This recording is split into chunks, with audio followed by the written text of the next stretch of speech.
गुरुर्ब्रह्मा गुरुर्विष्णुः गुरुर्देवो महेश्वरः गुरुः साक्षात् परब्रह्म तस्मै श्री गुरवे नमः। तस्मै श्री गुरवे नमः।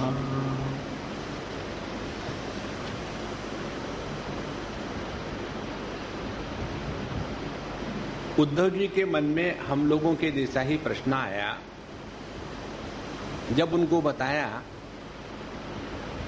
कि अपने मन को शांत और संतुलित रखना यही मनुष्य के जीवन का सौंदर्य है। फिर चाहे कोई कुछ भी कहे करे, अपने मन के संतुलन को नष्ट नहीं होने देना। तो वो कहते आपने कह तो दिया, लेकिन करे कैसे, बड़ा कठिन है बाबा, इतना आसान नहीं है। तो आप हमको ऐसे बताओ कि कोई जली कटी सुना दे और हम शांत रहे, तो कैसे संभव है? इसके उत्तर में भगवान श्री कृष्ण बताते हैं कि हाँ भाई, तुम जो कहते हो ठीक है, लेकिन असंभव नहीं है। और इसके लिए मैं तुमको एक ब्राह्मण का इतिहास बताता हूं। तो कल देखा हमने, एक उज्जैन में ब्राह्मण रहता था और इतना पैसे के पीछे पागल कि उसके जीवन में पैसा पैसा पैसा, दूसरी कोई बात नहीं। उस पैसे से ना तो वो दान धर्म करता था, ना तो अपने सगे संबंधियों को खुश रखता था, और ना तो उसने उस धन के द्वारा अपने जीवन में भोग भोगे, कष्ट सहता रहा। और उसके कारण सभी के सभी लोग उससे दूर हटने लगे। यहां तक हम कल आए थे। अब यहां एक श्लोक है, उसने बताया कि पंचमहायज्ञ के भागियों के तिरस्कार से उसके पूर्व पुण्यों का सहारा, जिसके बल से अब तक धन टिका हुआ था, जाता रहा। अब ये एक सिद्धांत की बात है।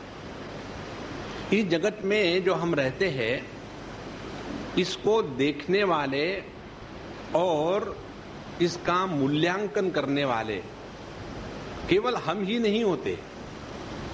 हम होते हैं, समाज के लोग होते हैं, अपने रिश्ते नाते वाले होते हैं, और भगवान की निगाह, भगवान की दृष्टि हम पर होती है। तो हम कैसा जीवन जीते हैं, ये ऐसे नहीं कि किसी को मालूम नहीं, सबको मालूम है। और ये सिद्धांत है कि हम जो कुछ कमा रहे हैं, उसमें केवल हमारा अकेले का अधिकार नहीं। भगवत गीता में भगवान कहते हैं, जो व्यक्ति सबके साथ रह करके बहुत धन कमाता है और कमाने के बाद हरेक को अपना अपना हिस्सा नहीं देता, केवल मैं अपनी ही बैंड बजाता रहता है, तो ऐसा आदमी स्तेन एव सहा, वह बहुत बड़ा चोर है। और जब चोर होता है तो उसको जेल में जाना पड़ेगा। यही बात यहां कहते हैं कि हम जब अपने जीवन में जो कुछ धन दौलत कमाते हैं, तो हमको गृहस्थों को विशेष करके पंच महायज्ञ को करना पड़ता है। पंच महायज्ञ की बात आपको विस्तार से जाननी हो तो शिरडी साईं बाबा की पोथी पढ़ो। उसमें किसी एक अध्याय में, कौन से अध्याय में हम नहीं बताएंगे, कितने अध्याय, 53 अध्याय है। तो उसमें से कैसे पता चले? 53 पढ़ लो, किसी ना किसी से पता चल ही जाएगा। तो उसमें उन्होंने बहुत विस्तार से बताया। हम यहाँ इतना ही बताएंगे कि हमारे जीवन में अनेक प्रकार के जान अनजाने में पाप होते हैं। कपड़े धोने में कोई मर जाते हैं कीड़ा, और बर्तन साफ करने में कुछ जल जाता है। इस प्रकार से छोटी मोटी हिंसा हमसे होती रहती है। उससे उपरत होने के लिए गृहस्थों को बताते हैं कि हमेशा वैश्वदेव करना चाहिए, अतिथियों को खाना देना चाहिए और पक्षियों को दाना चुगाना चाहिए, चींटियों को चीनी डालनी चाहिए, तुलसी को जल देना चाहिए। ये सभी का सभी करने से हम अपने मन को पवित्र करते हैं और ये करने के लिए हम अपने पास जो धन दौलत है उसका उपयोग करें। ये यदि नहीं करे तो वो जो धन संचित होकर के रहता है वो सड़ने लग जाता है। देखो, जो पानी बहता है वो सड़ता नहीं और जो इकट्ठा रहता है बहता नहीं, वो सड़ जाता है। इसीलिए अपने जीवन में एक जगह में बहुत सुंदर बात हमने पढ़ी थी, नाव में आया हुआ पानी यदि उसको समय पर हटा न देवे तो वो नाव को लेके डूब जाता है। इसी प्रकार से अपने जीवन में आया हुआ धन दौलत यदि उसका योग्य प्रकार से विनियोग ना हो तो उसी पैसे के कारण हम अपना सत्यानाश कर लेते हैं। इसीलिए हमको पैसे का संग्रह ज्यादा समय तक नहीं करना चाहिए। और फिर ऐसा यदि किया तो क्या होगा, तो धीरे धीरे जितना धन था वो जाता रहेगा और उसके सामने ही नष्ट होगा।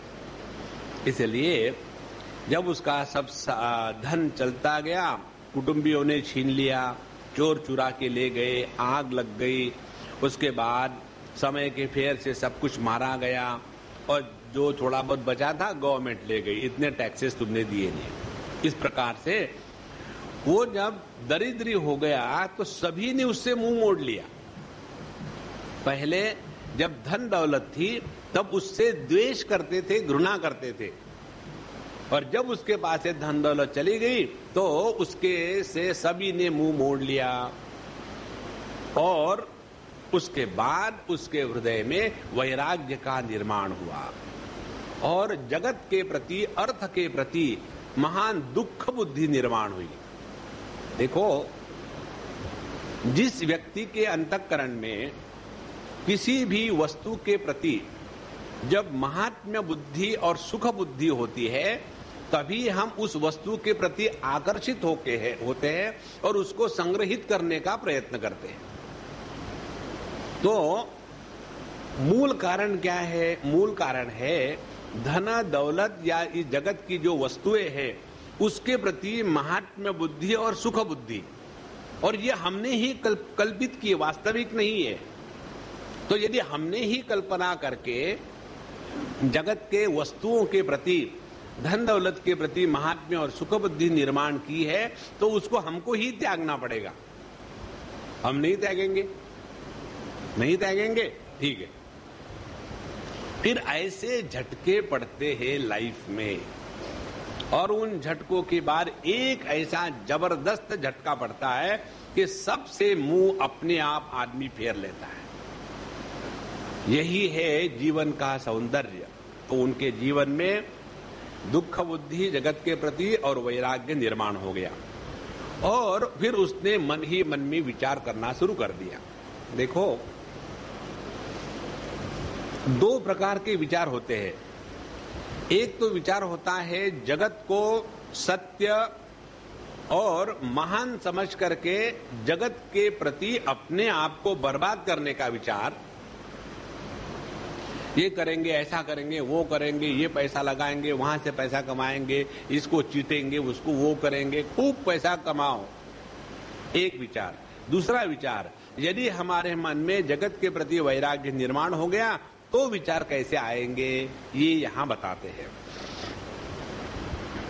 स चाहेदमहो कष्टम वृथात्मा मेनुतापितः न धर्माय न कामाय यस्यार्थाय ईदृशः प्रायेणार्था कदर्याणां न सुखाय कदाचन यह चात्मोपतापाय मृतस्य नरकाय च यशो यशस्विनां शुद्धं श्लाघ्याये गुणिनां गुणा लोभः स्वल्पो हितान् हन्ति स्वित्रो रूपमिवेप्सितम्।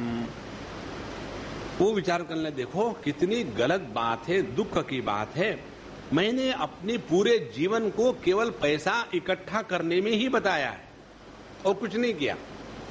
और ये धन जिसके लिए मैंने इतना परिश्रम किया, ना तो उसको धर्म में लगाया, ना तो अपने जीवन में सुख भोग भोगे हैं। और ऐसा देखा जाता है कि जो कंजूस लोग पैसा इकट्ठा करते हैं उनको इस जगत में सुख नहीं मिलता और परलोक में भी सुख नहीं मिलता, वो तो नरक में ही जाते हैं। इसलिए जीवन में लोभ अत्यंत घृणास्पद वस्तु है। यहां लोभ का वर्णन बड़ा सुंदर देते हैं। जिस प्रकार से कोई व्यक्ति अति सुंदर हो, एकदम बहुत ही सुंदर, लेकिन यही छोटा सा कहीं कोढ़ हो गया हो, ल्यूकोडर्मा हो गया हो, तो उसके पूरे सौंदर्य का सत्यानाश हो गया। देखो, जब किसी कितना भी सुंदर व्यक्ति हो और यदि उसको कोढ़ है ये पता चले, तो फिर उसका सौंदर्य, उसका स्वास्थ्य, उसका कुल, उसका पैसा, सबके प्रति हमारे मन में वैराग्य हो जाता है। इसी प्रकार से जिस हृदय में लोभ है, उस लोभी हृदय का चरित्र वैसा ही है जैसा किसी के देह पर कोढ़ हो गया। इसीलिए अपने हृदय में यह शब्द का प्रयोग किया, स्वल्पहा अपि लोभः, बहुत थोड़ा सा भी लोभ पूरे जीवन को नष्ट कर देता है। अर्थस्य साधने सिद्धे उत्कर्षे रक्षणे व्यये नाशोपभोगाय आयासः त्रास चिंता भयो नृणाम स्तेयम हिंसा नृतम दंभः काम क्रोध स्मयो मदः भेदो वैरम विश्वासः संस्पर्धा व्यसनानि च एते पंचदशानर्थां झर्थ मूला मता नृणाम तस्माद् अनर्थमर्थाख्यम श्रेयोर्ति दूरतस्त्यजेत्। अर्थ के साधन में, पैसे कमाने में परेशानी है, उसको बढ़ाने में परेशानी है, उसको रखने में परेशानी है और उसको खर्च करने में उससे भी ज्यादा परेशानी है। और सबसे बड़ी परेशानी है जब किसी को देना पड़ता है, चाहे ऊपर से चाहे नीचे से, बड़ा कष्ट है। और इसी के कारण व्यक्ति इसमें हमेशा चिंता और भ्रम में ही भटकता रहता है। पैसे वाले आदमी को जितनी चिंता और भ्रम होती है उतने साधारण व्यक्ति को नहीं होती। और इस पैसों के कारण 15 प्रकार के दोष आदमी में आ सकते हैं। देखो कितना सूक्ष्म विश्लेषण किया है। कौन से दोष है वो? कहते हैं हिंसा, चोरी, झूठ बोलना, दंभ, काम, क्रोध, गर्व, अहंकार, भेद बुद्धि, वैर, अविश्वास, स्पर्धा, लंपटता, जुआ और शराब। ये 5 बातें पैसे के पीछे पागल हुए लोगों में, 5 नहीं 15 बातें बड़े आराम से आ जाती है। और ये अनर्थ जीवन में, ये सब अनर्थ है। ये अनर्थ के आने का कारण अर्थ देखो, तो या अर्थ को अर्थ कहे क्या? तो अर्थ का अर्थ ही अनर्थ है। यहां के शब्द देखो कितना सुंदर कहा है उन्होंने, तस्माद अनर्थम अर्थाख्यम। अर्थ नाम के अनर्थ को दूर से ही रखो, नजदीक मत आने दो। इस प्रकार से उसने विचार करना शुरू कर दिया। उसके भिद्यन्ते भ्रातरो दारा पितर सौहृदस्तताम एका स्निग्धा काकिणीना सद्या सर्वे रयकृता।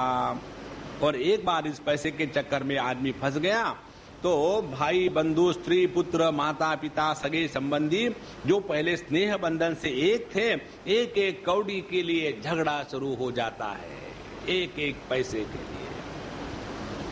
आप लोगों को मालूम होगा, लेकिन मुझे आपसे ज्यादा मालूम है, क्योंकि मेरे पास सभी प्रकार के इंफॉर्मेशन अपने आप पहुंच जाती है। एक जगह इंफॉर्मेशन ये मुझे मिली कि एक पुत्र ने अपने पिता पर कोर्ट में केस कर दिया। वो पिताजी मेरे पास आए, बोले स्वामी जी मेरा इकलौता पुत्र है, दूसरा कोई नहीं, सब उसी का है। वो अपने बीबी के साथ रहता है और उसके दिमाग में ये भ्रम हो गया कि मैं ये जो मेरी धन दौलत बहुत अमीर है, अनेक उनके मकान है, बहुत जायदाद है, फार्म हाउसेस है और कैश है और क्या नहीं है। बस उसने केस कर दिया। उसको ये डर है कि मैं सब अपनी जायदाद किसी दूसरे को दे दूंगा, उसको नहीं दूंगा, और इसे उसने केस किया। तो मैंने बोला कि भाई ये केस का कोई मतलब निकलता है क्या? आपको फ्रीडम नहीं है कि आप चाहे किसको दे दो या अपने बच्चे को दो? बोले मैं दूसरे को क्यों दूंगा, अपने ही बच्चे को दूंगा। लेकिन उसको विश्वास नहीं। अब बोले मैं अपने बच्चे से बचने के लिए मुझे भी कोर्ट में जाना पड़ता है और हम दोनों खड़े एक दूसरे के सामने। देखो कितना मजा है। हिंदी सिनेमा ऐसे ही तैयार होते, उसके पीछे पैसा पैसा पैसा। दूसरी बात, भाई भाई छोटे से मकान को लेकर के इतने झगड़े। इसलिए भैया अपने जितने भी दुख का कारण है यह पैसा ही पैसा है। ये तो घरों की बात हो गई। स्वामी जी बाबाजियों की बात बताओ, बाबाजियों की क्या बात बताओ। आश्रम आश्रम, पैसा पैसा। जो ज्यादा दान देने वाला है वो बड़ा भक्त है, जो दान देने की क्षमता नहीं रखता वो छोटा भक्त है। और जितनी भागवत की कथा होती है भगवान की प्राप्ति के लिए नहीं, पैसा इकट्ठा करने के लिए। जैसा अमेरिका में होता है ना fund raiser dinners, you will get an opportunity to sit with in the same dinner where the president is sitting. Per dinner $1,000 and then a huge area. उसमें किसी एक कोने में एक टेबल के नीचे आपको जगह मिलेगी, लेकिन मन में वही कि चलो I had a dinner with the president. उसको देखा तक नहीं। पैसा इकट्ठा करने का धंधा। इसीलिए इस जगत में जितना अपना क्षमता है, सामर्थ्य है, इसी में नष्ट करके और उसी में हम लोग फंसे रहते हैं।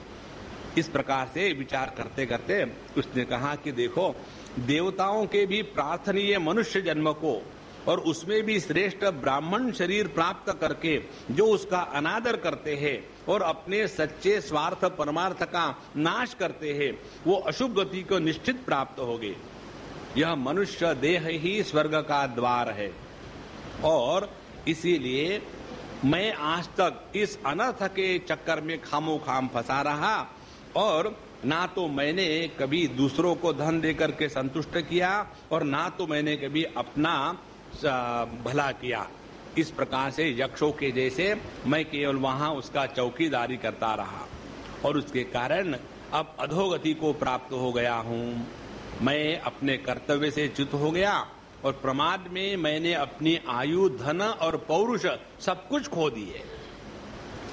जिसके साधनों से परमात्मा की प्राप्ति होती है उसको तो नहीं किया, लेकिन यह जो धन है जो कभी किसी का साथ नहीं देता, सबसे यदि व्यभिचारी कोई है तो ये धन है।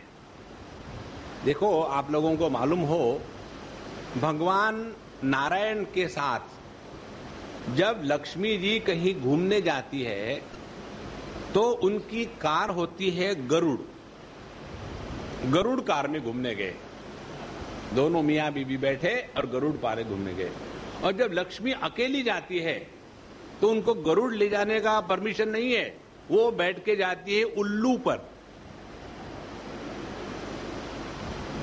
उल्लू माने उल्लू। देखो तो जो केवल पैसे के पीछे लगा है वो उसको लक्ष्मी बेवकूफ बनाती है, पूरा जीवन उसी में चला गया। इसीलिए जिसके जीवन में केवल पैसे पैसे का महात्म्य है वो अपने जीवन को कभी भी तृष्णा से मुक्त नहीं कर सकता और उसी में अपने को नष्ट कर लेता है। तो मैंने ऐसा ही किया। अब तो मैं बूढ़ा हो गया हूं, अब मैं क्या साधन कर सकता हूं। बड़े बड़े विद्वान भी धर्म की व्यर्थ तृष्णा से निरंतर दुखी रहते हैं। हो न हो संसार किसी के माया से ही मोहित हो गया है। अब ये मनुष्य शरीर काल के विकराल गाल में पड़ा हुआ है। इसको धन से धन देने वाले देवता लोग, भोग वासना उनको पूर्ण कराने वाले तथा पुनः पुनः जन्म मृत्यु के चक्कर में डालने वाले काम में मैं फंस गया हूं, अब क्या करे। इतना होकर के ये हो गया अपने दुख को लेकर के विचार की प्रक्रिया। देखो, जब भगवान की कृपा होती है ना, तब हमारी विचार की प्रक्रिया ठीक हो जाती है। भगवान की कृपा का तात्पर्य ये नहीं है कि कोई विशेष बातें आती है। एक श्लोक आता है,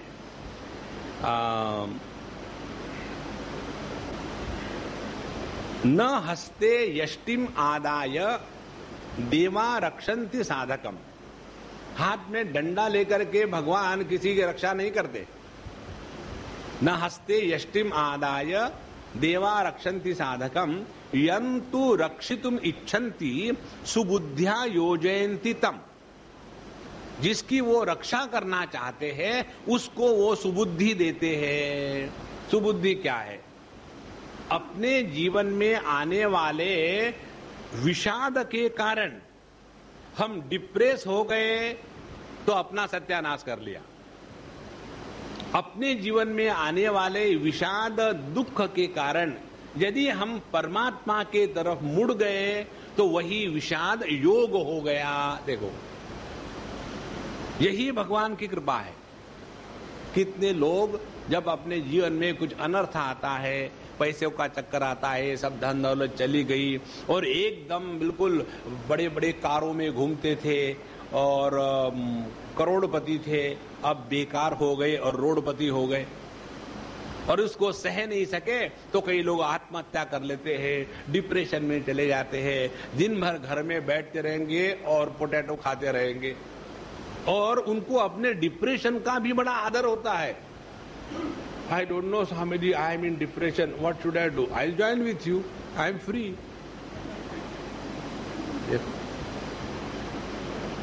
जगत के कष्ट आने के बाद डिप्रेशन में जाना माने भगवान का जो हमारे उद्धार का प्लान है उसको नहीं समझना।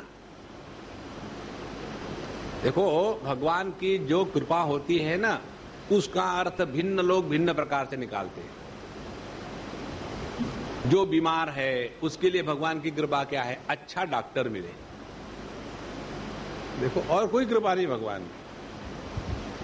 और जो व्यक्ति गरीब है उसके लिए भगवान की कृपा क्या है? पैसा मिले। और जो शादीशुदा नहीं है उसके लिए भगवान की कृपा क्या है? शादी हो जाए। और जो शादीशुदा है तो उसके लिए भगवान की कृपा समझ लो, आप सब शादीशुदा है, मैं क्या जानूं। तो भगवान की कृपा का अर्थ तो हम अपने आवश्यकता के अनुसार करते हैं। अब जिसके अंतःकरण में परमात्मा के प्राप्ति की भूख लगी है उसके लिए भगवान की कृपा का अर्थ है अब जगत से हमारा मुंह, हमारा मन मुड़ गया है और अब अंतर्यामी या अंतर्मुखी हो गए हैं। और अंतर्मुखी जब व्यक्ति हो जाता है तो अंतर्मुखित्व को ही कहते हैं वैराग्य का प्रारंभ।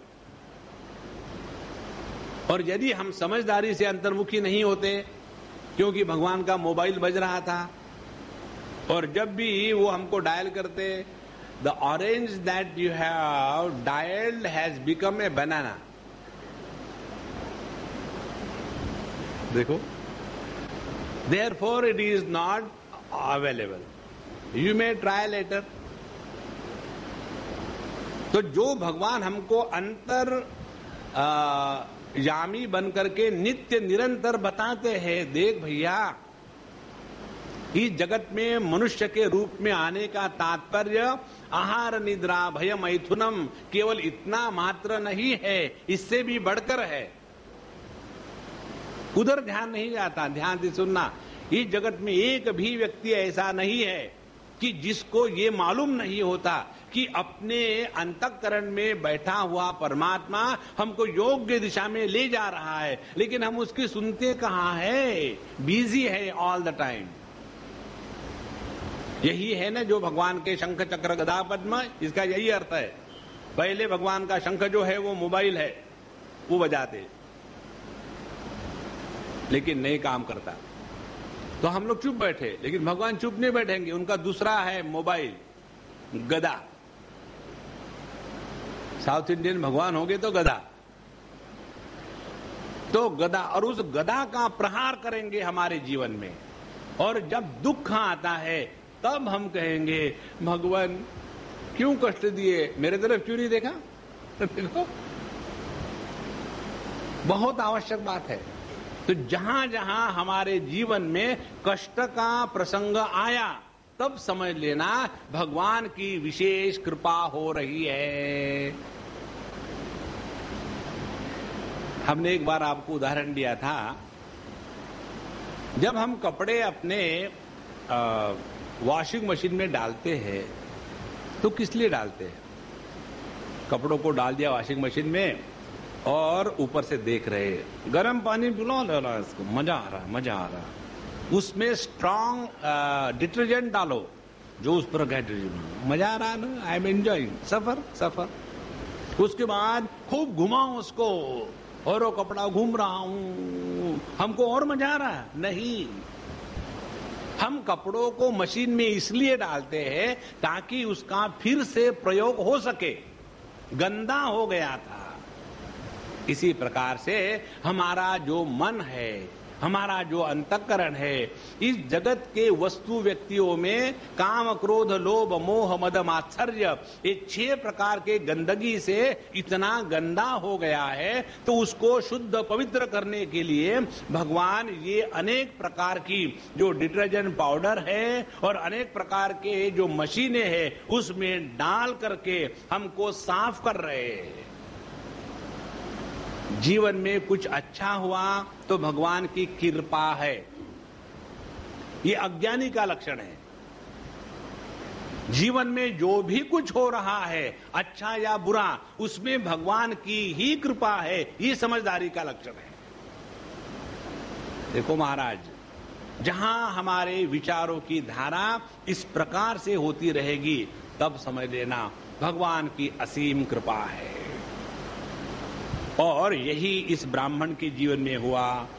उन्होंने सोचने लगा, नूनम में भगवान तुष्टः सर्वदेव मयो हरिहि येन नीतो दशामेताम निर्वेदश्चात्मना प्लवः।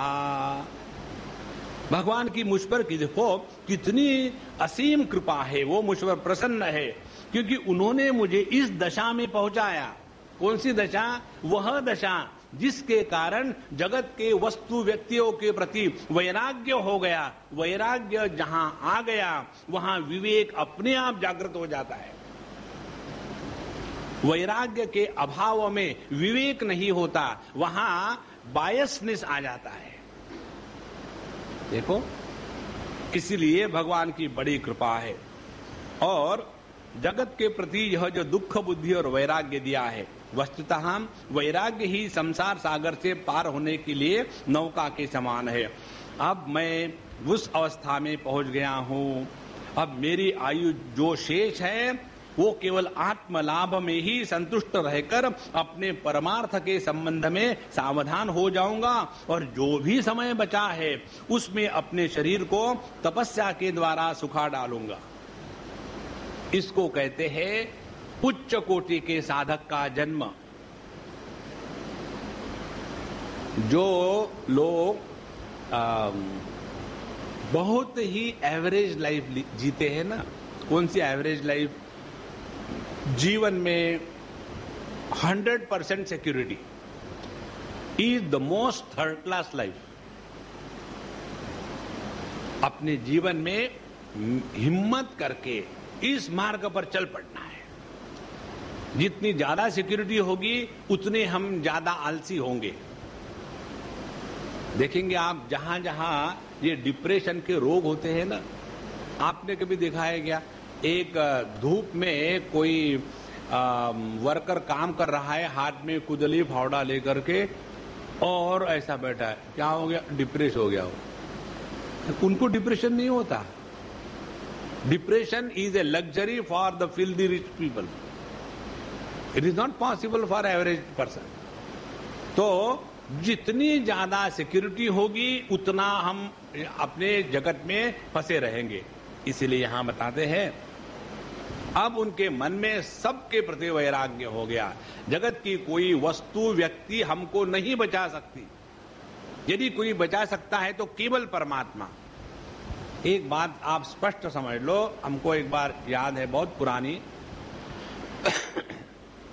लेकिन हमारे आंखों के सामने से वो चित्रण अभी मिटता नहीं। हम अंधेरी से जा रहे थे कहीं और स्लो ट्रेन में बैठे, क्योंकि फास्ट ट्रेन में चढ़ना उतरना असंभव है। फास्ट ट्रेन में जाओ तो हम अंदर हो जाते हैं, खड़ा बाहर रह जाती है, और फास्ट ट्रेन में से उतरो तो हम बाहर हो जाते हैं, लुंगी अंदर रह जाती। बड़ा कठिन है। तो वहां बैठे खिड़की के पास, थोड़ी ही हमारी स्लो ट्रेन जा रही हो तो रुक गई किसी कारण से, और बम्बई के लोग मालूम है बढ़िया उनके डायलॉग शुरू हो गए। और उसके बाद दूसरी एक फास्ट ट्रैक की गई, तीसरी गई, चौथी गई, और एक फास्ट ट्रैक में से एक लड़का गिर गया नीचे और ऐसा पेट के बल गिर गया। तो उसका टिफिन कहां चला गया, सब सामान कहां चला गया, ऐसा गिर गया। अब ऊपर से सब देख रहे, मरा क्या रे, मरेला नहीं लगता रे, उठा उसको, पुलिस परेशान करेगी। मरने दे, अपन को क्या है, अपनी स्लो गाड़ी है, किससे कोई मतलब नहीं। फिर उसमें से एक आदमी उतरा और उसने उसका जो हाथ वो पड़ा हुआ था वहां, उसको उठा करके थोड़ा इधर कर लिया ताकि दूसरी गाड़ी उस पर न चले, थोड़ा कर लिया और फिर ऊपर चढ़ गया जैसे कुछ हुआ ही नहीं। किसने किया पता नहीं किसने किया। उसके बाद एक और लोकल आई और रुक गई, और वो ड्राइवर ने कहा कि भाई इसको जरा अंदर डाल दो, अब बॉम्बे सेंटर पर इसको पहुंचा देंगे हॉस्पिटल में। तो लोगों ने उसको अंदर डाला और चला गया। अब उस समय मेरे दिमाग में विचार चल रहा, उसको माँ ने बचाया कि बाप ने, कि पैसे ने, कि गवर्नमेंट ने, कि इंश्योरेंस ने, किसने बचाया। देखो ये बात स्पष्ट समझ लो, इस जगत में यदि सच्चा यदि कोई हमारा है तो केवल परमात्मा है, लेकिन उसी के प्रति हमारा एकदम वैराग्य है। जिसके प्रति राग होना चाहिए उनके प्रति वैराग्य, और जिसके प्रति राग नहीं होना चाहिए उसी के प्रति हम आसक्त है। तो अब उन्होंने सोचा कि बहुत हो गया, अब हम अपने जीवन के सभी क्षण को परमात्मा के प्राप्ति में लगाएंगे। एक और विचार, बुढ़ापा जब आता है ना, तब दो प्रकार की संभावना है। एक प्रकार की संभावना है कि हम लोग हमेशा अपने स्वास्थ्य के बारे में ही चिंतन करते रहे। यहां स्वामी जी इतना दर्द होता है ना, जब हम ऐसे बैठते हैं तो खड़े हो जाओ। यहां तो कमर में ऐसा होता है, नहीं तो पेट में गड़बड़ी है, सर तो हमेशा दुखता है। पता नहीं भगवान ने इतने रोग क्यों दिए, फिर भी उसके प्रति आसक्ति है। देखो हम उस दिन गए थे वैकुंठ में, विले पार्ले का वैकुंठ और सब बुढ़ाओ इकट्ठे हो गए लेक्चर सुनने के लिए। अब हमने सबको यही बताया, देखो महात्मा जी तैयारी करो, prepare yourself to leave this world. जब हम कहीं समझो जाते हैं वैकेशन के लिए, कल हम कहीं गए थे, वहां की पब्लिक खूब सारा सामान भर के जा रही थी। हमने कहा भाई अमेरिका जा रहे हो क्या? बोले नहीं स्वामी जी, हम कुल्लू मनाली जा रहे हैं। हमने कहा देखो मैं अभी भी उधर से आया हूं, बहुत बर्फ पड़ी है, खूब गर्म कपड़े ले जाना। बोले इसीलिए तो इतना सामान हो गया, हम वहां जाए ना, मौज में रहो।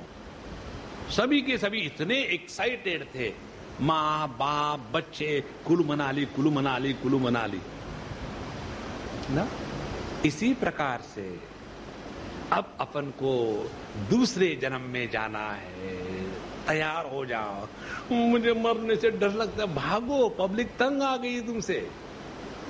देखो तैयार हो जाओ, बुढ़ापे में जो रोग आते हैं वो भगवान का आशीर्वाद होता है, वो भगवान का प्रसाद होता है। उसको आप ठीक मत करो, मर जाओ और अगले जन्म में फिर फ्रेश बॉडी और फ्रेश लाइफ। देखो आप बड़े विचित्र महात्मा है, मरने को बताते हो।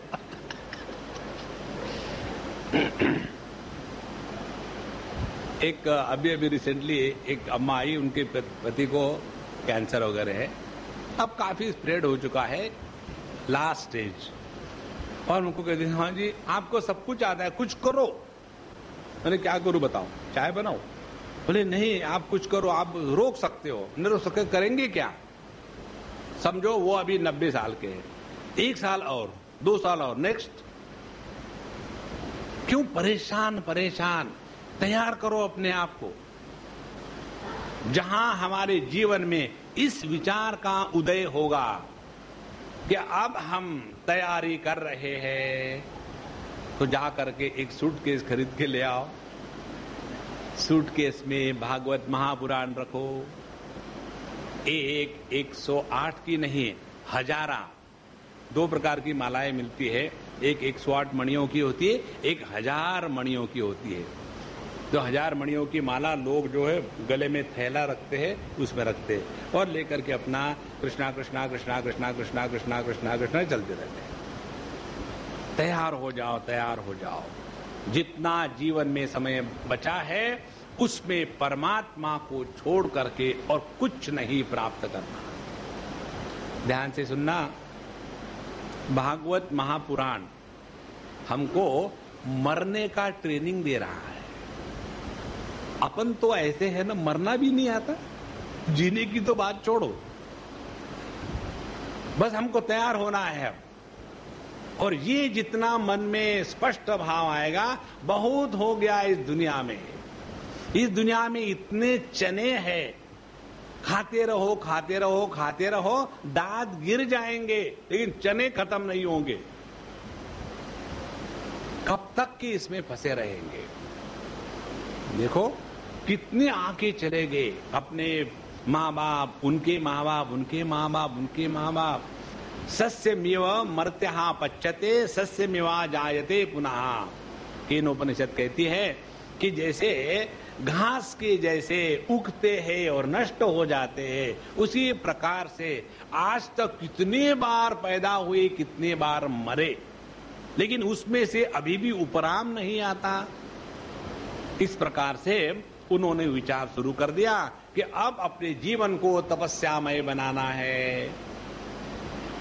और फिर इतना छोटा सा समय बचा है, इतने समय में मैं कैसे परमात्मा को प्राप्त करूंगा? दूसरा विचार, कई लोग हमको यही कहते हैं, Swami ji you should have come in my life little early. कितना अर्ली?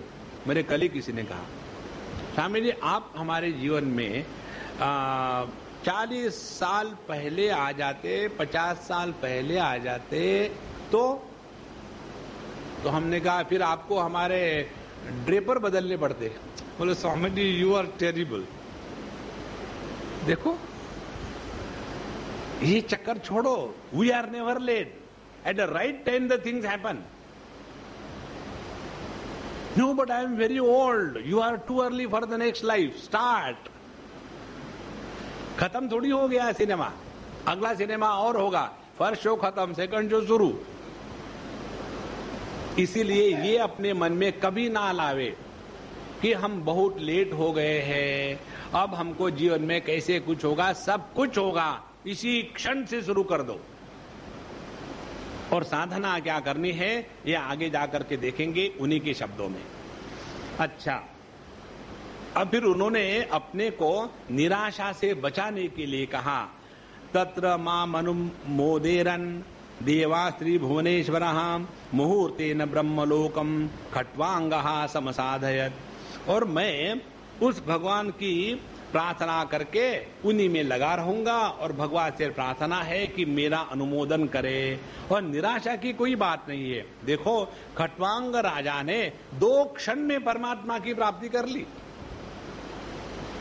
और हमको तो अभी पता नहीं कितने साल जीना है। माने we are not the gone case, start right away, don't bother about the past. पता नहीं मैंने इतनों को मारा, उतने के जेब काटे, उतने के गले काटे, क्यों? क्योंकि मैं टेलर हूं। अब ठीक है, जो हो गया वो हो गया, नाउ स्टार्ट अफ्रेश। इस दुनिया में कोई भी अपना दोस्त नहीं, कोई भी अपना दुश्मन नहीं, ये सब अपने ही मन के प्रक्षेपण है और कुछ नहीं इसमें। ऐसा विचार करके उन्होंने अपने आप को जीवन में साधना प्रारंभ कर दी। अब क्या साधना प्रारंभ कर दी? श्री भगवान वाच, भगवान बताते हैं उद्धव जी को, इत्यभिप्रेत्य प्रेत्य मनसाम यावन्त्यो द्विज सत्तमहाम उन्मुच्च हृदय ग्रंथीन शांतो भिक्षुरभून मुनि।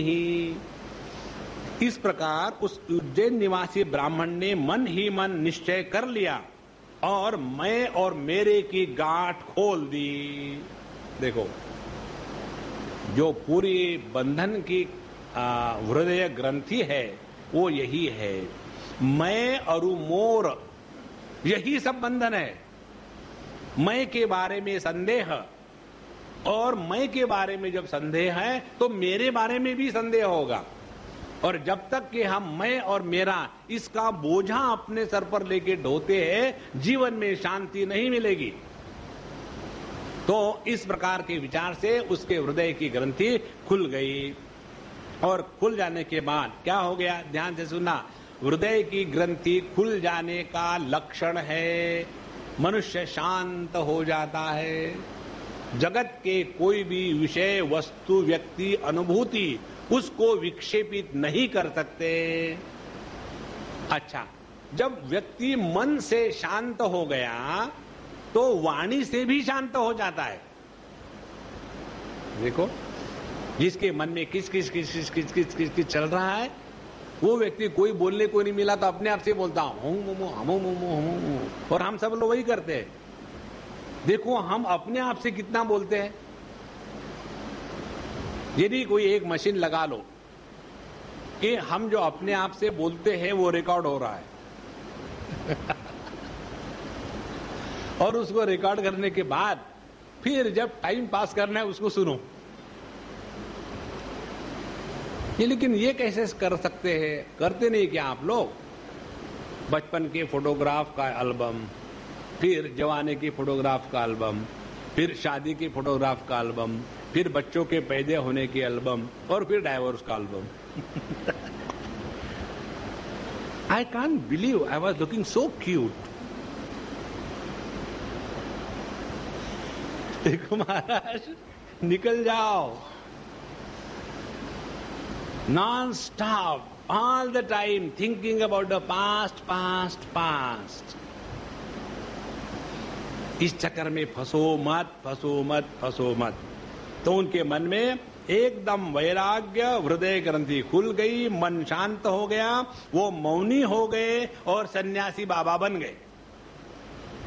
और अब उनके चित्त में सचचार महिमेतान संयतामेन्द्रियानिलः भिक्षार्थाम नगर ग्रामान असंगो अलक्षितः अविशतः अविशत। और फिर वहां से वो एक स्थान से दूसरे स्थान पर कहीं ना आसक्ति ना कहीं प्रीति, बस जहां से वहां जा रहे हैं। उन्होंने अपने मन इंद्रिय प्राणों को वश में कर लिया और पृथ्वी पर स्वच्छंद रूप से विचर करने लगे। भिक्षा के लिए इस ग्राम से उस ग्राम में जाते, खाते और जितना मिलता उसी में प्रसन्न रहते, और ऐसे रहने लगे कि कोई उनको पहचान नहीं पाता। और वह भिक्षुत अवधूत बहुत बूढ़ा हो गया था। दुष्ट उसको देखते उस पर टूट पड़ते, तरह तरह से उसका तिरस्कार करके उसको तंग करते। उसको कोई दंडा छीन लेता, कोई भिक्षा पात्र भटक लेता, कोई कमंडल उठा ले जाता, कोई आसन रुद्राक्ष माला कंथा लेकर भाग जाता, कोई उसकी लंगोटी वस्त्र को इधर उधर डाल देते, कोई वस्तुएं देकर उसको दिखला दिखला कर फिर छीन लेते। जब अवधूत माधुरी मांग कर लाता और बाहर नदी पर भोजन करने बैठता तो पापी लोग कभी उसके सिर पर मूत देते, कभी थूक देते। वे लोग उसी मौनी अवधूत को तरह तरह से बोलने के लिए विवश करते, और जब वह इस पर भी नहीं बोल उठता तो उसे पीटते।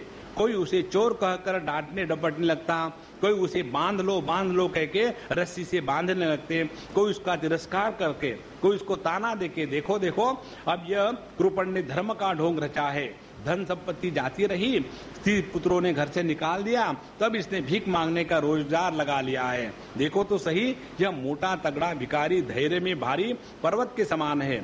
यह मौन रहकर अपना काम बनाना चाहता है। सचमुच ये बगुले से भी बढ़कर ढोंगी और दृढ़ निश्चयी है। कोई भी उस अवधूत की हंसी उड़ाता, कोई उस पर अधोवायु छोड़ता। जैसे लोग तोता मैना आदि पालतू पक्षियों को बांध लेते, वैसे पिंजरे में बंद कर लेते, वैसे उसे भी लोग घर में बांध देते और बंद कर देते। किंतु वह सब कुछ सहता रहा। उसे कभी ज्वर आदि के कारण दैहिक पीड़ा सहनी पड़ती, कभी गर्मी सर्दी आदि से दैवी कष्ट उठाना पड़ता, कभी दुर्जन लोग अपमान आदि के द्वारा उसे भौतिक पीड़ा पहुंचाने जाते, किंतु भिक्षुक के मन में इससे कोई विकार नहीं होता। वह समझता कि यह सब मेरे पूर्व जन्म के कर्मों का फल है और मुझे अवश्य भोगना पड़ेगा। यद्यपि नीच मनुष्य तरह तरह के तिरस्कार करके उसके धर्म से गिराने की चेष्टा किया करते, फिर भी वह बड़ी दृढ़ता से अपने धर्म में स्थिर रहता और सात्विक धैर्य का आश्रय लेकर कभी कभी ऐसे उद्गार अपने हृदय में ही प्रकट करता। देखो किस प्रकार से इस अत्यंत लोभी, अत्यंत स्वार्थी, जिसने पूरे जन्म में अपने आप को पैसे का गुलाम बना के रखा, केवल उसके हृदय में वैराग्य की अग्नि प्रज्वलित हो गई। उसने अपने मनुष्य जन्म का सार्थक बनाने का निश्चय कर लिया, तो कितना परिवर्तन आ गया। देखो साधना ऐसे नहीं होती कि हम जो सुबह है ना 6 बजे ना हम उठ लेते हैं, उसके बाद स्वामी जी हमको सुबह ना जब तक चाय नहीं पीते ना तब तक के कुछ होता नहीं। तो ठीक है, चाय पीने के बाद क्या होता है, जो होना है वो हो जाता है। उसके बाद जो है ना हम आधे घंटे के लिए ना हम वो न्यूज़पेपर पढ़ लेते हैं। उसके बाद जो है ना फिर हम जो है ना सब्जी खरीदने जाते हैं। हमको सब्जी खरीदने में बड़ा आनंद आता है। और उसके बाद 12-1 बजे जो है ना फिर हम भगवान को नहलाते हैं। और जो है ना उसके बाद जो है ना हम खाना खा के 6 घंटे सो जाते हैं ना। ऐसे साधना नहीं होती।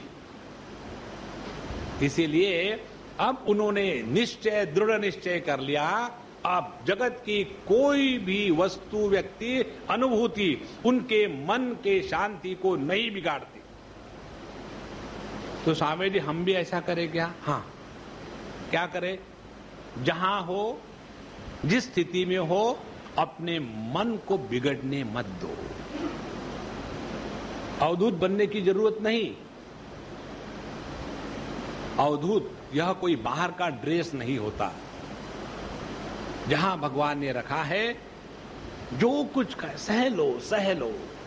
कोई लोग गाली देंगे, वही कल आपसे प्रेम करेंगे। जो आपसे आज प्रेम कर रहे वही गाली देंगे। दोनों भी उतने ही मिथ्या है। हमारा ध्यान है अपने मन की शांति पर। शांत मन ही सुख का आगार है और सुख ही परमात्मा के प्राप्ति की उपलब्धि है। उसकी सिवा परमात्मा की प्राप्ति दुख रूप में नहीं होती। दुख रूप में परमात्मा का अनुग्रह होता है और आनंद रूप से परमात्मा की उपलब्धि होती है। अशांतस्य कुतः सुखम। जो व्यक्ति हमेशा अशांत रहता है, बीवी के कारण, बच्चों के कारण, outlaw, in-law, forget about everything, keep only one thing in your mind, that mind is the most auspicious thing in this world. इस संपूर्ण जगत की संपत्ति एक साइड में और अपने मन की शांति दूसरे साइड में। इन दोनों का कभी कंपैरिजन, तुलना हो ही नहीं सकती। इस संपूर्ण जगत में सबसे श्रेष्ठ वस्तु यदि कोई है तो अपने मन की शांति। इसीलिए प्रत्येक मंत्र के बाद आता है ओम शांति शांति शांति। क्रोध के अभाव को शांति कहते हैं, काम के अभाव को शांति कहते हैं, लोभ के अभाव को शांति कहते हैं, मोह के अभाव को शांति कहते हैं। देखो, जितनी भी विकृतियां है, जहां विकृतियों का अभाव हो गया, लेकिन जो अभावात्मक नहीं है, जो भावात्मक है। देखो, प्रकाश के अभाव को अंधेरा कहते हैं, तो अंधेरा अभावात्मक है। उसी प्रकार से शांति अभावात्मक नहीं है। तो हम अपने मन को ना बिगाड़ने दें, और जो भी कुछ हमारे जीवन में आ रहा है, समझ लेना ये भगवान हमको शुद्ध करने के लिए कर रहे हैं, दूसरा कोई प्रयोजन नहीं है। देखो, भगवान की जब कृपा होती है तो बुढ़ापे में दुख आते हैं। बुढ़ापे में कैसे दुख आते हैं कि जितने भी पाप है वो इस दुख के माध्यम से कट रहे हैं। दुख के द्वारा पाप क्षय होता है और सुख के द्वारा पुण्य का क्षय होता है। तो यदि बुढ़ापे में जाकर के समझो कुछ दुख हुआ तो अच्छी बात है, पाप का क्षय हो गया, और फिर अगला जन्म होगा तब फ्रेश, और फिर शुचि नाम श्रीमताम गेहे योग भ्रष्टो भी जायते अथवा योगी नाम एवं कुले भवति धीमताम। इस प्रकार से धीरे धीरे धीरे धीरे अपने आप को समझावे और दुखी ना होवे, अशांत ना होवे, विक्षेपित ना होवे, दूसरों को अपने दुख का कारण न बतावे। इस जगत में हम अपने ही कारण दुखी होते, दूसरे के कारण दुखी नहीं होते। जो जो कहते हैं कि हम दूसरे के कारण दुखी है, वो अपने आप को धोखा दे रहे हैं। तो इसने विचार करना शुरू कर दिया, लोगों का क्या दोष है, मैंने ही पिछले जन्म में इन लोगों को सताया होगा, इसीलिए वो आकर के मुझे सता रहे हैं, तो मुझे भुगतना ही पड़ेगा। देखो, दान की प्रक्रिया में हमारे शिरडी साईं बाबा बताते हैं कि जब हम साधु संतों को दान देते हैं, वो कभी कभी किसी को मांगा करते थे पैसे। कोई आया, हाँ 2 रुपए ला, तो क्यों मांगते थे पैसा? उनको आश्रम नहीं बनाना था, उनको स्कूल नहीं चलाने थे, उनको कहीं हॉस्पिटल नहीं बनाना था, क्यों मांगते थे? और जितना मांगते थे उसी दिन डिस्ट्रीब्यूट कर देते, फिर नंगे होके सो गए। पैसे का संग्रह करना ये साधु का लक्षण नहीं है। फिर वो क्यों मांगते थे? इसलिए मांगते थे। एक बार किसी ने कहा, उन्होंने कहा, देखो मैं जो तुमसे पैसे मांग रहा हूं ना, ये तुम्हारा मुझ पर कर्जा है, इसलिए मांग रहा हूं। ये कर्जा उतार डालो और अपने को कर्जे से निकाल डालो। और दूसरा व्यक्ति कहने लगा, आप मुझे क्यों नहीं मांगते? बोले, तुम्हारे मन में देने की इच्छा कहां है? जिसके जेब में पैसा हो और दिल में देने की इच्छा हो, उसी को मैं मांगता हूं। देखो कितनी महत्व की बात है। इसी प्रकार से हमारे जीवन में जो सुख दुख आते हैं, अपने ही कर्मों का ये फल है। और ऐसे विचार करते करते ब्राह्मण ने अपने मन में ही मानना शुरू कर दिया। इसके बाद का जो प्रसंग है बड़ा सुंदर है, सूक्ष्म है। इसमें पहला विचार होने के बाद फिर वो 6 प्रकार के कारण देते हैं कि हम जीवन में क्रोध ना करें। How we cannot justify being angry. ये जो है 6 श्लोकों का प्रसंग, इसको आप कंठस्थ कर लो और गले में रख लो। और मैं क्रोध नहीं करता, मैं क्रोध नहीं करता, मैं क्रोध नहीं करता। आप और क्रोध नहीं करते? Mummy you and don't get angry. Yes, आपको इतनी परीक्षा देनी पड़ेगी, उस सब में से निकल जाओ। अब क्या कहते हैं ब्राह्मण जी, नायम जनो में सुख दुख हेतु न देवतात्मा ग्रह कर्म काला मन परम कारणमामनन्ति संसार चक्रम परिवर्तयेद्यत मनोगुणान् वै सृजते बलीयः ततश्च कर्माणि विलक्षणानि शुक्लानि कृष्णान्यथ लोहितानि तेभ्यः सुवर्णां श्रुतयो भवन्ति अनीह आत्मा मनसा समीहतां हिरण्मयो मत्सक उद्विचष्टे मनस्वलिंगं परिगृह्य कामान् जुषन्निबद्धो गुणसंगतोऽसौ दानं स्वधर्मो नियमो यमश्च श्रुतं च कर्माणि च सद्व्रतानि सर्वे मनो निग्रहण लक्षणान्तां परो हि योगो मनस समाधि। ये 4 श्लोकों में उन्होंने बड़ी महत्व की बात बताई है। नायम जनों में सुख दुख हेतु, मेरे सुख दुख का कारण दुनिया में कोई नहीं है। दूसरे बात, न मनुष्य है, न देवता है, न ये शरीर है, न ग्रह है, न कर्म है, न काल है। देखो, हम लोग अपने सुख दुख के इतने हेतु बताते हैं। मैं ये पत्नी हूं तो मेरे दुख का कारण पति है, सिंपल बात। विचार क्या करना है, एकदम बाय डिफॉल्ट फट से आ जाता है।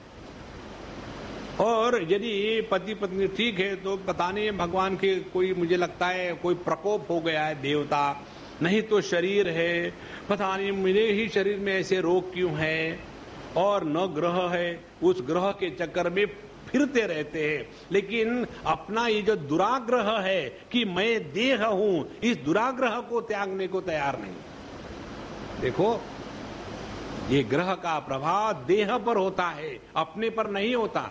और देह में विकार स्वाभाविक है, देह के विकार को आज तक कोई नहीं बचा सका, लेकिन उसी में फंसे हैं। न ग्रह है, न कर्म है, न काल है। श्रुतियां और महात्मा जन मन को ही इसका परम कारण बताते हैं। मन ही सारे संसार चक्र को चला रहा है।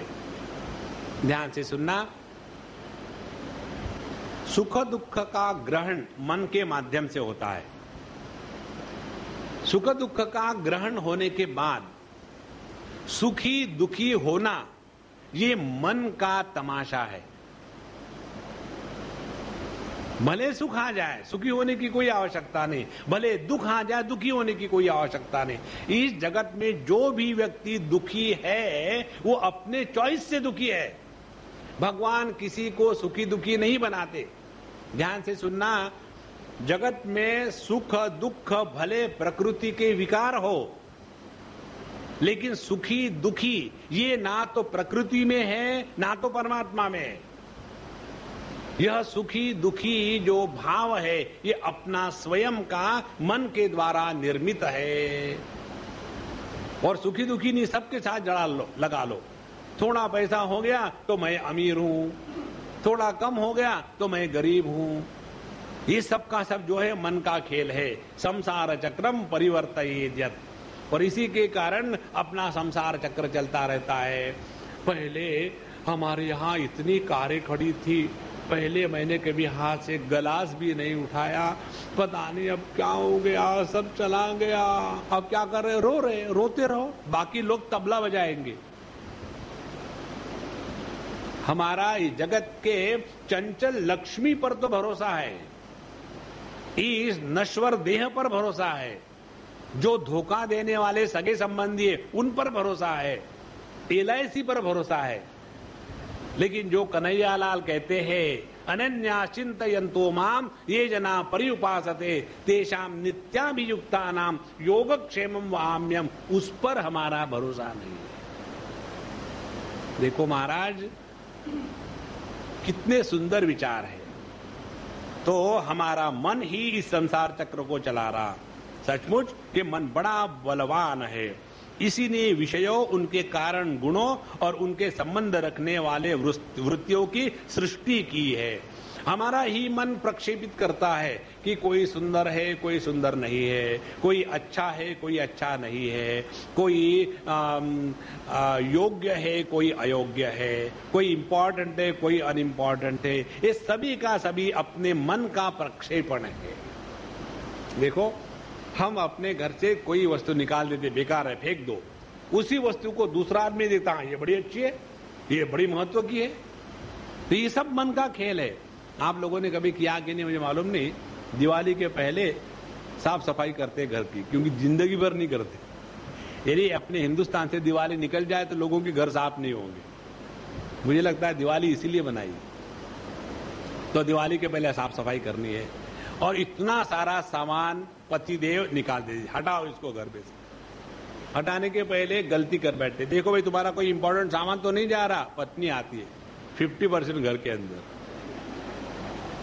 उसके बाद पुत्र आते हैं, हाँ ये मेरा ये जरूरत है, सब कुछ हो गया, अब ये फेंक दूं तो छोटा सा अपना वहां क्रॉलिंग करके आता है, वो टूथब्रश मेरा खेलने का है, और फेंको उसको बाबा, पूरा का पूरा जैसा का तैसा अंदर है। यही है मन का चक्कर।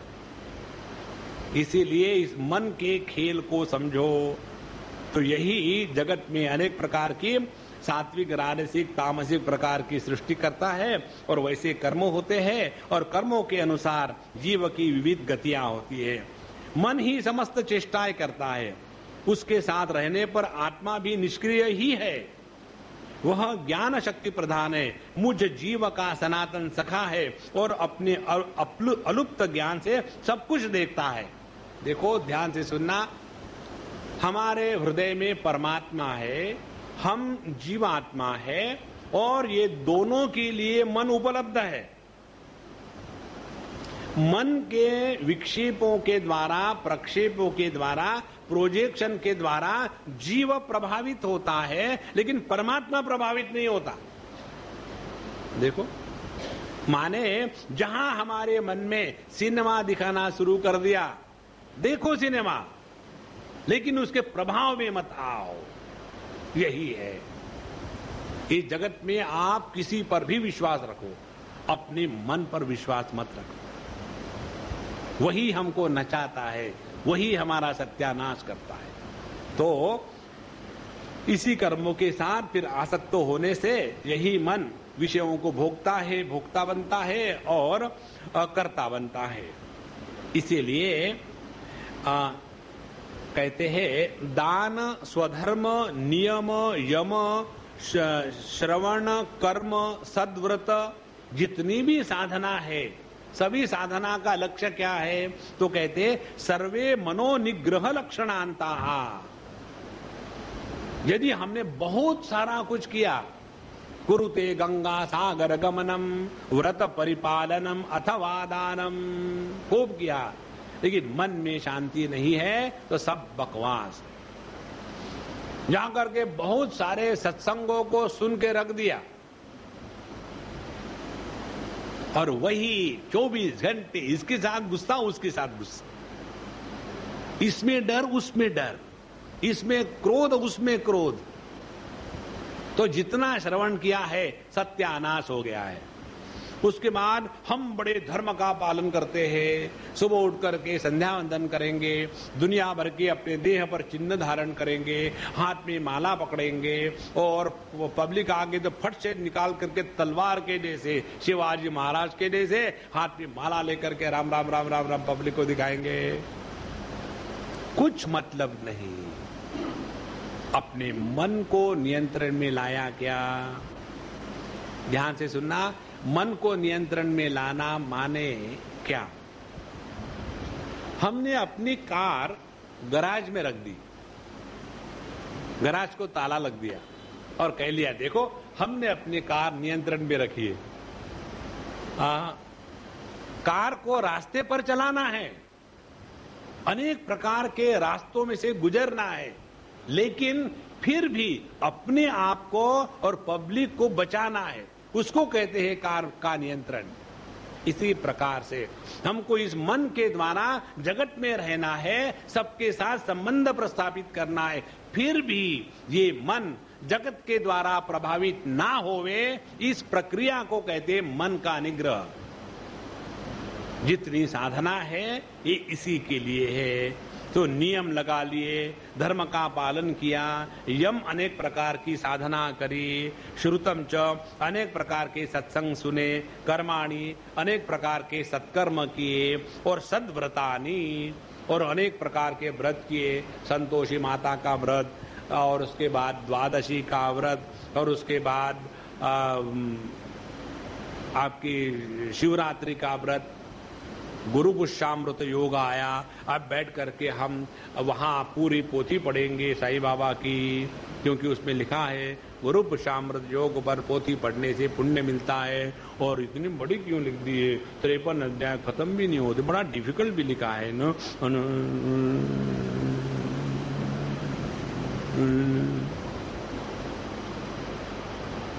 मनीराम जो कहते हो है, देखो साधना का प्रभाव केवल एक ही स्थान पर दिखता है, और अपने मन की शांति। शांत मन में परमात्मा का प्राकट्य होता है। शांत मन में परमात्मा का प्राकट्य होता है प्रसन्नता के द्वारा। जो व्यक्ति नित्य निरंतर प्रसन्न है, उसके हृदय में परमात्मा का प्राकट्य हो गया है। और जो व्यक्ति हमेशा कैं कर रहा है, उसके जीवन में केवल मन के विकार बाहर आ रहे हैं। इसलिए जितनी भी साधना है, इसका यही एक लक्ष्य है। ध्यान से सुनो संतो, आप जो भी कुछ करें, इसलिए हमने आपको आज तक कभी नहीं बताया कि आओ कान पकड़ो, मंत्र देते हैं। कान पकड़ के मंत्र देने से कुछ नहीं होता। ध्यान रखो अपने मन की स्थिति पर। किसी भी वस्तु को देख करके मन में विक्षेप विकार न आवे। किसी ने हम पर किसी प्रकार की प्रतिक्रिया की तो उस व्यक्ति के प्रति मन में घृणा, द्वेष इत्यादि संस्कार निर्माण न होवे। दो प्रकार से मन पे संस्कार दो प्रकार से बनते हैं। जब किसी व्यक्ति को देखते हैं, वस्तु को देखते हैं, तो तुरंत उसका प्रभाव हो गया और प्रभाव से प्रभावित होकर के उसमें फंस गए। और दूसरा, जब कोई व्यक्ति बिना हमारे गलती से कुछ हमको कह दे तो कितना प्रेस्टीज इशू बन जाता है। इस सब में से हटे, क्योंकि सबसे मूल्यवान वस्तु इस जगत में यदि कोई है तो अपने मन की शांति, अपने मन की पवित्रता, यही जीवन का एक लक्ष्य रखे। हम आपको बताए, शायद आपको बताया होगा, कलकत्ते की बात है। वहां हमारे स्वामी अखंडानंद जी महाराज, जिनका ये ट्रांसलेशन है अपने गीता प्रेस का, श्रीमद् भागवत महापुराण का, तो उनके सत्संग में हम जब गए, इतनी सारी भीड़ और इतना सारा खिचड़, क्योंकि आपने देखा होगा ना, जो मारवाड़ी सत्संग होता है ना, उसमें आगे कौन बैठेगा, पीछे कौन बैठेगा, इधर से कौन आएगा, इसी में बहुत गुजर चलता रहता है। और ऐसा नहीं कि लेट आ गए तो पीछे बैठो, नहीं, लेट भी आएंगे तो सबको लथाड़ करके सामने आके बैठेंगे। हाँ, अब मुझे सुधार के दिखाओ। अब बड़ा आनंद है। अच्छा, और उसी में एक व्यक्ति प्रश्न पढ़ रहा है। प्रश्न भी क्या, पूरी प्रश्न पत्रिका थी, वो पढ़ रहा है और दूर से पढ़ रहा है वो। और स्वामी जी महाराज एकदम शांत गणेश जी के जैसे बैठे। उनका मध्य प्रदेश भव्य था, एकदम गणेश जी के वैसे बैठे। और मैं उधर में बैठा हुआ था। मैं सोच रहा था, अब इस कोलाहल में स्वामी जी को कैसे समझ में आएगा क्या प्रश्न है और क्या उत्तर देंगे। I was worried about him. देखो, आदमी की बेवकूफी कहां तक पहुंच सकती है। और जब उसका प्रश्न पूरा हो गया तो उन्होंने कहा, अच्छा जी, आपने ऐसा ही पूछा ना। और फिर उन्होंने उसी प्रश्न को रीस्टेट किया, फिर से कहा, यही तुम्हारा प्रश्न है ना। और उस प्रश्न को रीस्टेटमेंट करने में उसका उत्तर आ गया। और ये कब हो सकता है, जब आपका मन जगत के किसी भी वस्तु के कारण, व्यक्ति के कारण विक्षेपित नहीं होता। उस दिन हमारे हृदय में ये संकल्प निकला, चाहे भगवान मिले ना मिले, हु केयर्स। जीवन का एक ही लक्ष्य है, हम जगत में अब जब तक जिंदा है अपने मन को शांत रखेंगे, शांत रखेंगे, शांत रखेंगे। उसी में कर्मयोग आ गया, उसी में भक्ति योग आ गया, उसी में अष्टांग योग आ गया, उसी में ज्ञान योग आ गया। नहीं तो अष्टांग योग करो, फुर फुर फुर फुर करते रहो और गुस्सा करते रहो तो क्या मतलब है? एक ही साधना, मन को शांत रखना है। ना कोई अपना है, ना कोई पराया है, ना कोई महत्व का है, ना कोई कनिष्ठ है। सब कुछ प्रभु की दुनिया में ठीक चल रहा है। हमको किसी को सुधारना नहीं, कोई हमसे कनिष्ठ नहीं, जो भी है सभी प्रभु के अवतार है। इस छोटी सी चीज को लेके चलो, ना तो माला पहनने की जरूरत है, ना तो माला घुमाने की जरूरत है। अपने मन पर हमेशा निगरानी रखे, निगरानी रखे। और जहां ये एक बार बात बन जाती है तो आप देखो, मन में किसी भी कारण से कैसे भी विक्षेप आ जाए आप एकदम दूर हो जाओगे। अच्छा मेरा ये बात है, खेल लो बेटा, तुम्हारा भी तो अधिकार है, खेल लो। थोड़ी देर की किच किच किच किच किच किच करेगा और आप उसको कोऑपरेट मत करो, अप्रिशिएट मत करो तो उसी को शर्म आएगी। आई ट्राइड बट एनीवे, ठीक है मैं जा रहा हूं, ठीक है नेवर माइंड, फिर आना कभी। देखो जीवन इतना सुंदर बन जाता है।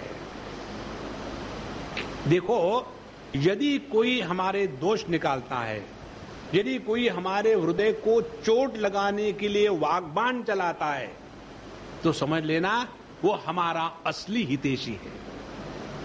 उससे दूर मत भागो, उसके पास रहो, उसकी सेवा करो और अपने हृदय को पवित्र करने की इससे बड़ी और कोई साधना नहीं है। भगवान को प्राप्त करके करोगे क्या? वो परेशान करना शुरू करे तो क्या भरोसा है भगवान का? जिसने दुनिया को बनाया वो आपको परेशान भी कर सकता है, उसकी माया है। वो कहेगा अच्छा ये आया है बैक डोर से, ठीक है माया चलो जा। देखो महाराज, अपना मन ही सब कुछ है, इसीलिए जितनी भी साधना है इस मन को शांत पवित्र रखने में है। कितने सुंदर विचार है। इसीलिए दान, अपने धर्म का पालन, नियम यम वेदाध्ययन, सत्कर्म, ब्रह्मचर्य आदि श्रेष्ठ व्रत, इन सब का अंतिम फल यही है कि मन एकाग्र हो जाए, भगवान में लग जाए। मन का समाहित होना ही परम योग है। देखो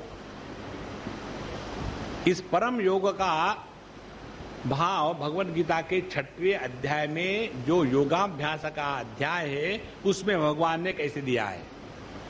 भगवान वहां कहते हैं आत्मौपम्येन सर्वत्र समम पश्यति अर्जुन, सुखम वा यदि वा दुखम स योगी परमो मतः। जिसके जीवन में सुख दुख आ जाए, चाहे कोई आदर देवे या अनादर करे, जिसके मन का समत्व संतुलन बिगड़ता नहीं, वह परम योगी है। देखो जहां थोड़ी शक्ति जागृत हो गई, पैसे की, लोगों की या सिद्धियां जागृत हो गई, तो व्यक्ति उसके प्रभाव में आकर के दूसरे को नीचा दिखाने का हमेशा प्रयत्न करेगा। इसीलिए सबसे बड़ी तपस्या, सबसे बड़ा धर्म, सबसे बड़ा कर्म, सबसे बड़ी भक्ति, सबसे बड़ा योगाभ्यास और सबसे बड़ा ज्ञान, इनका प्रभाव इसी में है कि समत्वम योग उच्चते। अपने मन को समाहित रखे, शांत रखे। और जो शांत समाहित मन है ना, ध्यान से सुनना, शांत समाहित मन में परमात्मा की जिज्ञासा अपने आप हो जाती है। देखो कल परसों मुझे एक पत्र आया, उसमें पढ़कर के मुझे आश्चर्य भी लगा, दुख भी लगा, मजा भी आया। आश्चर्य इसलिए रखा, हमने एक महात्मा से दीक्षा ली, शक्तिपात की दीक्षा। 8 दिन तो बढ़िया समाधि लगी, उसके बाद लगती ही नहीं, अब क्या करें। फिर वो महात्मा मर गए और फिर हम ढूंढने लगे कई महात्माओं के पास गए, हर एक ने दीक्षा दी, होगा कुछ नहीं। तो हम सोच रहे हैं आपके पास आकर के, तो हमने कहा आपने एक महात्मा से दीक्षा ले ली, इनको मार दिया, अब मेरा नंबर लगा रहे हो क्या? देखो महाराज, उनके पत्र के अनुसार उनके मन से भगवान का विश्वास उठ गया है, किसी पर कोई आस्था नहीं, मन में अत्यंत भयानक विचारों का तूफान चला रहता है। देखो क्या करोगे शक्तिपात लेकर के? पहले क्षमता तो होनी चाहिए ना। देखो जो व्यक्ति एकदम अंधेरे में है, क्या जैसे आप लोगों का जो ऑपरेशन होता है ना आंखों का, कैटरेक्ट का ऑपरेशन होने के बाद डॉक्टर लोग बताते हैं 4-6 दिन पट्टी मत खोलना, गांधारी बन करके रह लेना, और फिर बताते हैं कि काला चश्मा पहना, क्योंकि ये साधारण लाइट भी आंखों को नुकसान कर सकता है। इसी प्रकार से जिस अंतःकरण में परमात्मा के प्रभाव को स्वीकार करने की क्षमता नहीं है, ऐसे व्यक्ति ने जाकर के किसी से दीक्षा ले ली तो भी वो अंतःकरण फट जाएगा। इसीलिए पहले अपने को तैयार करो। तैयार करने में ही सब कुछ समय चला जाता है। आप लोग खाना बनाते हो, खाना बनाने में कितना समय जाता है? खाने में 2 मिनट फट हो गया, और वो बेचारी परेशान रही घंटे 6 घंटे। इसी प्रकार से पहले अपने अंतःकरण को तैयार करो। विवेकानंद स्वामी को उनके गुरु महाराज ने आखिरी दम तक नहीं दिया कुछ, और जहां विवेकानंद भगवान को तत्व का साक्षात्कार हो गया, उनका देह 3 दिन से ज्यादा नहीं टिका।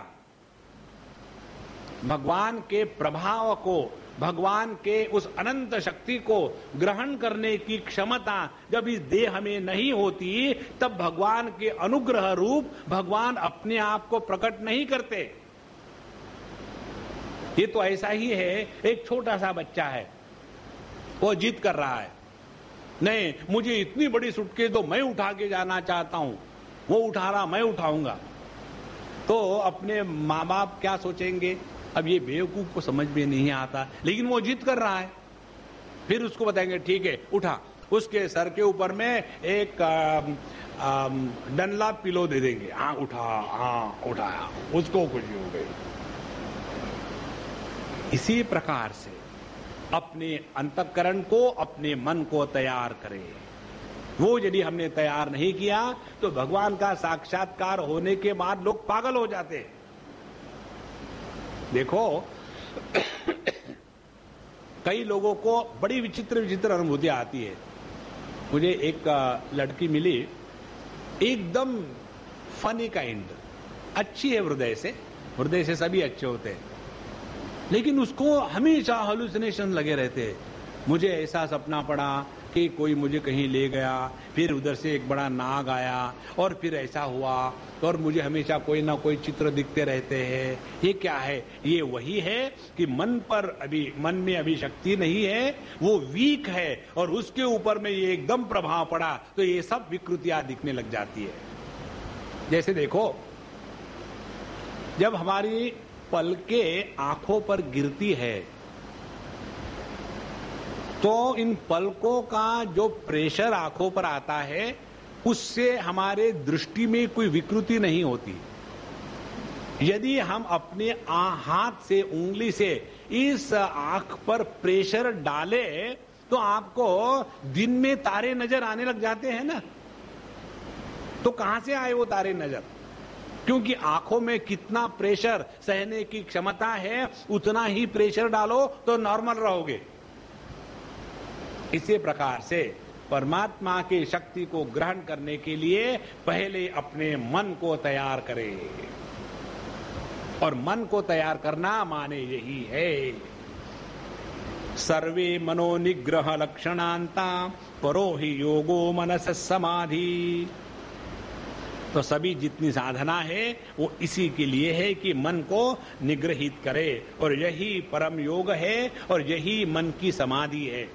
ध्यान से सुनना, समाधि का तात्पर्य ये मत कर लेना आधे घंटे बैठ लिए तो समाधि हो गई, उसको समाधि नहीं कहते। समाधि किसको कहते हैं? चाहे योगरतो वा भोगरतो वा संगरतो वा संग विहीनः यस्य ब्रह्मणि रमते चित्तम नंदति नंदति आनंदति एव। जगत में किसी भी कारण से मन में विक्षेप न आवे, फिर चाहे आप खाना खाओ या उपवास करो, चाहे पब्लिक के साथ बैठो या अकेले में मेडिटेशन में बैठो, इस सब का एक ही अनुभवों के वस्तुओं के कारण जब अनुभूति में विकृति नहीं आती, उस स्थिति को कहते हैं समाधि। तो परो ही योगो मनसः समाधि, यही मन का समाहित होना है और इसी को परम योग कहते हैं। समाहितम यस्य मन प्रशांतम दानादिभिः किं वदतस्य कृत्यम असंयतम यस्य मनो विनश्यत् दानादिभिश्चेद परम किमेभिः। जिसका मन समाहित हो गया है उसके लिए दान धर्म का क्या मतलब है? देखो, जिसका पेट भर गया है उसको खाना न हो, उसको क्या मतलब है? और दूसरी बात कहते असंयतम मनो यस्य, और जिसने बहुत सारा दान धर्म कर रहा है लेकिन मन कह नॉन स्टॉप चल रहा है, तो उसके दान से क्या मतलब है? देखो कितना सुंदर विचार है। माने दान धर्म व्रत नियम यम, इसका प्रयोजन एक ही है कि उसका प्रभाव मन में शांति प्रशांति आनंद विक्षेप का राहित्य प्रसन्नता प्रभु के अवतरण का सब सामान इकट्ठा हो गया है। इसीलिए वासुदेव भगवान श्री कृष्ण का जो नाम है उसका अर्थ यही है। वसुदेव माने शुद्ध अंतःकरण, जो शुद्ध अंतःकरण में प्रकट होता है वह वासुदेव। तो उस भगवान को प्रकट होने देवे, यही भगवान की उपलब्धि है। भगवान की उपलब्धि कभी भी अनात्म भाव से नहीं होती। जब भगवान हमारे माध्यम से प्रकट होने लगे तभी भगवान की उपलब्धि है। ओम पूर्णमदः पूर्णमिदं पूर्णात् पूर्णमुदच्यते पूर्णस्य पूर्णमादाय पूर्णमेवावशिष्यते। ओम शांति शांति शांति। हरि ओम। श्री गुरुभ्यो नमः। हरि ओम।